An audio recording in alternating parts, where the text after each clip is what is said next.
Hey everyone, welcome back to another tutorial video. In today's video, I'll show you how you can fix Instagram when it says no music results found. So let me show you an example. First of all, let's open Instagram app. Now let's swipe left and then click a photo. Now let's swipe up and then tap on music. Now as you can see, these are all of the musics that are being shown on my Instagram, but sometimes your Instagram might not show these music. So what you can do to fix that is, first of all, go to your Play Store or App Store and then search Instagram.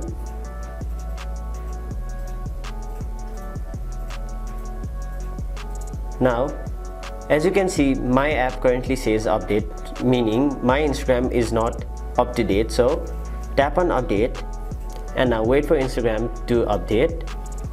Now once the update is complete, simply open your app and then try the music feature, and if it is still not there, what you can do is go to your settings.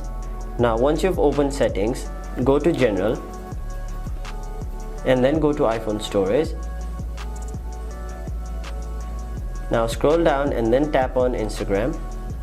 There you'll see an option named Offload app, so tap on it and then tap Offload app. Now you'll have to reinstall the app, so tap on reinstall app. And now once you offload and reinstall the app, your problem will most probably be solved. So that is how you solve Instagram when no music results found is showing on your story. Hope this video was helpful to you guys, and if it was, make sure you like this video and subscribe to our channel so that you don't miss out on further videos such as these.